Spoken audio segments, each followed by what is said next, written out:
안녕하세요. 비만탈출연구소 구독자 여러분 반갑습니다. 저는 정성미 한의원 대표원장 정성미입니다. 첫 번째는요, 이유 없이 아픈 거예요. 검사상 이상은 없습니다. 그러나 여기저기 아프고 피곤해요. 자도 피곤하고. 또 한 가지는 살입니다. 내가 만약에 이유 없이 먹는 양도 많지 않은데 자꾸 살이 찐다고 한다면 혹시 만성염증이 있는 게 아닐까라고 생각을 해보셔야 돼요. 또 한 가지는 갈증이 늘어나요. 인슐린 활동이 억제되면서 우리 혈액 내 혈당이 굉장히 많이 올라가요. 그러면서 목이 마르는 갈증 증상이 생깁니다. 또 한 가지는요, 잦은 설사 증상 혹은 배 아픈 게 자주 있다. 이것도 사실 만성염증의 굉장히 많은 증상이에요. 그 다음에 우리 몸에는요 600개 정도의 림프절이 있는데 목이라든지 겨드랑이, 사타구니에 있어요. 근데 이 부분들이 부어오르는 느낌들, 이런 것들도 만성염증의 하나의 징조라고 볼 수 있어요. 그 다음에 또 사소하게는요, 눈곱이 평소보다 많이 낀다든지, 우리가 하는 항상 목을 가다듬는 분도 있을 거예요. 아니면 점액이 늘어나는 증상들도 만성염증이 있다는 증거이기도 합니다.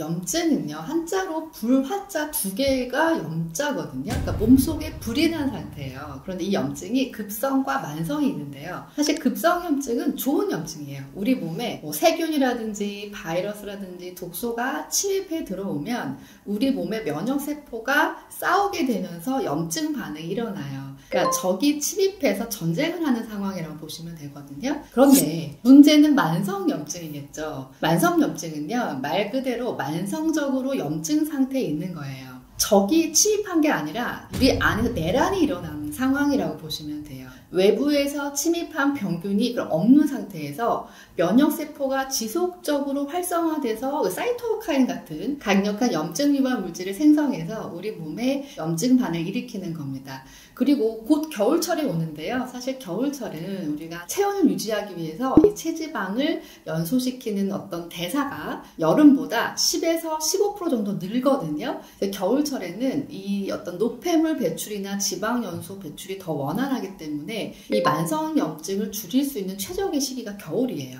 만성염증의 원인은요, 외부 세균이나 바이러스 같은 게 원인이 아니에요. 우리 몸에 해로운 물질들이 원인입니다. 해로운 물질 뭐가 있을까요? 스트레스, 과음이나 흡연 같은 나쁜 생활 습관, 그죠? 우리가 늘 먹고 마시는 것에 이 만성염증의 원인이 있어요. 우리가 생각하는 무시무시한 질환들, 암이라든지 심혈관계 질환, 당뇨, 치매, 이 모든 것들이 만성염증이 원인이 될 수 있습니다. 사실 또 말기가 되면요, 우리가 가장 무서워하는 암의 위험을 가장 높이는 게 만성염증인데요. 사실 우리 몸은요, 매일매일 수천 개의 암세포가 생겨요. 그러나 면역세포가 암세포를 억제해서 암을 예방을 해주는데, 이게 만성염증이 계속될 경우 우리 면역세포가 지치겠죠. 오류가 생깁니다. 그러면 이 암세포를 제어할 수 있는 힘이 적어져요. 그래서 암 발생 위험이 증가하게 됩니다. 요즘에 당독소가 많이 유행이죠. 당독소는 뭐냐면요, 최종 당화산물이거든요. AGE라고 하는데 탄수화물과 단백질이 고온에서 결합되고 변성이 된 거예요. 기억하시면 탄수화물 플러스 단백질 플러스 고온, 그러니까 대표적으로 튀긴 음식 있죠. 고기를 직화한 거, 이렇게 과자라든지 빵 같은 것들도 당독소에 해당이 됩니다. 또 한 가지는 기름인데요. 이 기름이 오래되거나 열이 가해지면 산화돼서 산패가 돼요. 그럼 이거는 굉장히 염증을 일으키는 중요한 요인이 되거든요. 그리고 알코올도 활성산소를 만드는 주범이에요. 과음을 하게 되면 간의 해독력을 떨어뜨립니다. 꼭 술을 드셔야 된다면요, 물을 좀 많이 드세요. 야채랑 같이 드시고요.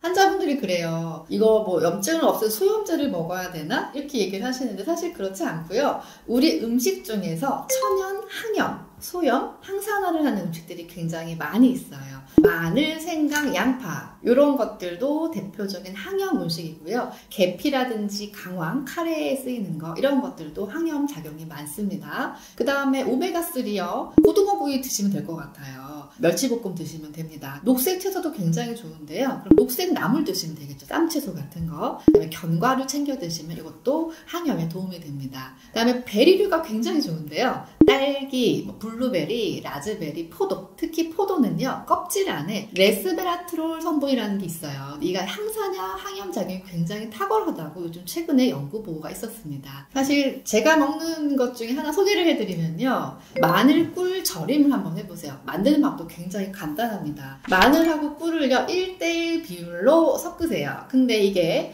물처럼 되는 게 싫다 이런 분들은요, 마늘을 찜기에 넣고 찌거나 오븐이나 뭐 에어프라이기 같은 데 넣고 구우세요. 그러면 좀 찐득찐득하게 수분이 나오는 걸 막을 수가 있어요. 열탕 소독된 유리망에 넣으시고 냉장고에서 2주 정도 숙성하신 다음에 하루에 한 3알 정도씩 공복에 드시면 항염작용이 굉장히 도움이 됩니다.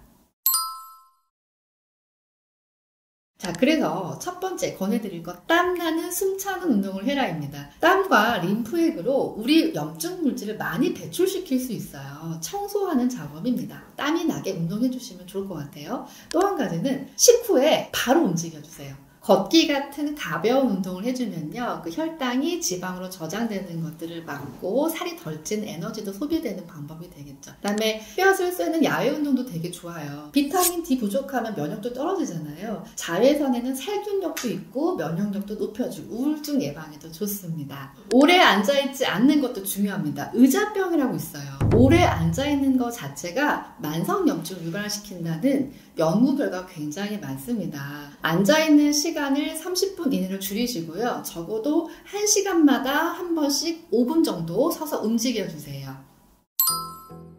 만성염증은 위험한 게 티가 안 난다는 거예요. 소리 없는 살인자, 침묵의 살인자라고 얘기를 합니다. 자, 이게 혈관을 타고 돌면 전신에 작용한다는 게 만성염증이 사실 위험한 것 같아요. 근데 이게 내가 먹고 마시는 공기 속에서 생깁니다. 근데 여기에다가 내가 스트레스 받고 생활 습관이 뭐 과음한다든지, 과식한다, 늦게 잔다든지 이런 것들이 가중시켜줘요. 사실 그래서 이 만성염증은 일상생활에서 내가 만들어진다 이렇게 보시면 돼요. 그러면 어떻게 해결을 해야 돼요? 일상생활에서 해결을 하셔야 됩니다. 적게 드시고요. 한 80%만 드시고요. 운동하고 절주하시고 이런 것들. 하지만 중요한 거는요, 꾸준히 실천해야 된다는 거예요. 하루하루 쌓이다 보면 내년 이맘때쯤에는요, 내가 아침에 일어날 때 조금 더 가뿐한 내가 되어 있을 거예요. 만성염증 우리가 이겨낼 수 있습니다. 화이팅!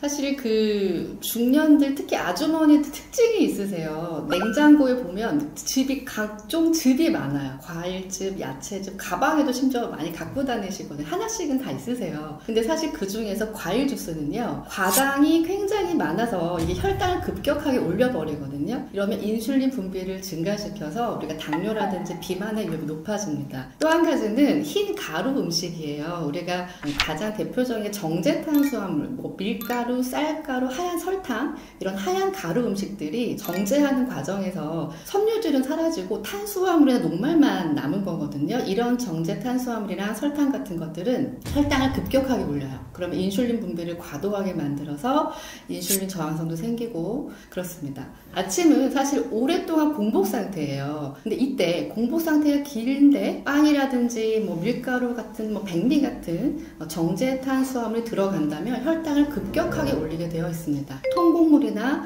귀리 같은 거 드시면 좋을 것 같아요. 아침 공복에 먹으면 좋은 음식은요, 사실 따뜻한 물 한 잔이에요. 우리가 밤에는요, 건조한 상태예요. 수분 공급이 안 됐잖아요. 오랫동안 몸이 조한 상태거든요. 이때 수분을 공급해서 대사를 활성화시키는데, 사실 물은 칼로리가 없죠. 0칼로리예요. 근데 이 물을 소화시키는데 더 많은 에너지가 들기 때문에 이런 걸 마이너스 칼로리 음식이라고 하거든요. 그리고 또 한 가지 제가 먹는 거는요, 다시마 쌈이에요. 미토콘드리아가 사실 세포 안에 에너지 공장이라고 제가 말씀을 드렸을 거예요. 근데 이 미토콘드리아가 세포의 노화에 관여를 하죠. 근데 이 미토콘드리아를 유지하는 영양소가 대표적으로 비타민 B랑 마그네슘이에요. 다시마에는 마그네슘 굉장히 많이 들어있습니다. 뭐 쌈으로 드셔도 괜찮고, 아니면 우린 육수 있잖아요. 다시마 육수 같은 것도 좋으실 것 같아요. 또 한 가지는 사실 저는 아침에 고기를 되게 많이 먹어요. 사실 아침에는요, 코르티솔이라는 호르몬이 굉장히 많이 분비가 돼요. 체내 농도가 가장 높은 시점이 아침입니다. 근데 이 코르티솔 호르몬이 근육을 만드는 굉장히 중요한 역할을 하는 호르몬이거든요. 그래서 우리가 아침에 단백질을 먹으면 이 단백질이 근육으로 잘 만들어지겠죠. 고기도 괜찮고요. 고기 싫으신 분들은 두부라든지 뭐 계란이나 요거트, 뭐 치즈 같은 거 다른 단백질 음식 꼭 챙기시면 좋을 것 같습니다. 최악의 식습관 있습니다. 그쵸? 사실 밤에는요, 우리가 우리 몸을 대청소하는 시간이에요. 오토파지라고 보통 얘기를 하는데, 우리 몸을 재정비하고 청소를 하는 작업이 이루어집니다. 근데 이때 내가 야식을 먹으면 어때요? 모든 에너지와 혈액이 소화를 시키는데 가겠죠? 그렇게 되면 청소할 수 있는 에너지나 시간이 없어요. 가끔은 괜찮겠지만, 이게 반복적으로 밤에 많이 드신다면, 우리 몸에 독소라든지 염증 물질, 이런 거 청소를 못해요. 그래서 재생물질도 생기지 않고 면역도 떨어집니다. 또 한 가지는 폭식하거나 과식하는 거예요. 그냥 막연하게 우리가 안 좋다라고만 알고 계실 텐데 음식을 먹은 게 바로 지방 저장되는 건 아니에요. 한 2주 정도 간과 근육의 글리코겐이라는 형태로 저장이 되는데 그 다음에 지방 저장이 되거든요. 근데 우리가 과식을 하거나 많이 폭식을 하게 되면 내가 간에 저장될 수 있는 용량이 한계가 있단 말이에요. 그럼 이게 그 이상 먹은 것들은 바로 지방 저장이 되겠죠. 그러니까 살이 쉽게 찌는 것들 원인이 된다 보시면 돼요. 오늘 제가 말씀드리고 싶은 거는 내가 평상시에 주로 하는 동작의 반대로 한번 운동을 해보시라는 거예요. 숙이는 동작을 많이 했다? 그럼 젖히는 동작을 좀 많이 하시는 거. 그렇게 평소에 하는 동작을 반대 운동을 하시는 것도 굉장히 많이 도움이 됩니다.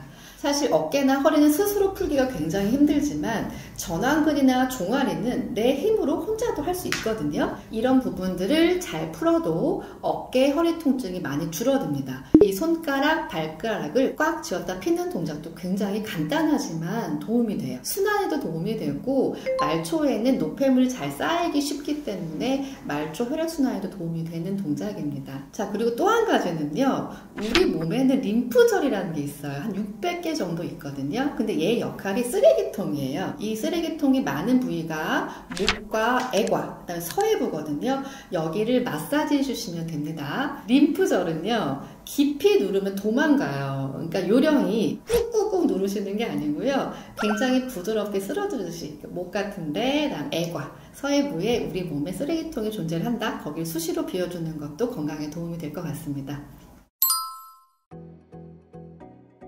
환자분들이 많이 얘기를 하세요. 중년이 되면 예전 같지 않고 건강검진 하고 나서 계속 어떤 질환이 생기고 뭐 당뇨, 고혈압, 고지혈증 이런 것들이 생겨서 약을 이제 한 주먹씩 드시게 돼요. 요즘 100세 시대인데 이 몸을 가지고 앞으로 어떻게 몇십 년을 더 살아낼까 너무 한숨만 나온다 이런 표현들을 하시거든요. 근데 사실 그렇지 않아요. 세포는 7년이면 우리 몸의 세포가 다 바뀝니다. 예전의 세포가 하나도 남아있지 않아요. 우리 몸은 자꾸 바뀌고 변화하는 중이에요. 내가 현재 건강하게 식습관을 하고 생활을 바꾸고 있다면 이게 하루하루가 쌓여서 몇 년 뒤에는 조금 더 건강한 내가 되어 있을 수 있습니다. 뭐 스트레스가 만병의 근원이라 기분을 좋게 하라 이런 얘기를 많이 하잖아요. 근데 이 기분이라는 게 사실요 기의 분배 상태예요. 한자어로. 그럼 우리가 기분이 좋으면 기의 분배 상태가 좋아지는 거예요. 건강해지는 거거든요. 그래서 내가 즐거운 마음을 갖는 것도 도움이 됩니다. 내가 건강해질 수 있다고 믿는 게 중요한 것 같고요. 기분 좋게 기의 분배 상태를 좋게 만들어주세요. 행복은 누가 주는 게 아니라 스스로 만들어가는 거라고 하잖아요. 오늘도 중년 여러분 화이팅 하겠습니다. 감사합니다.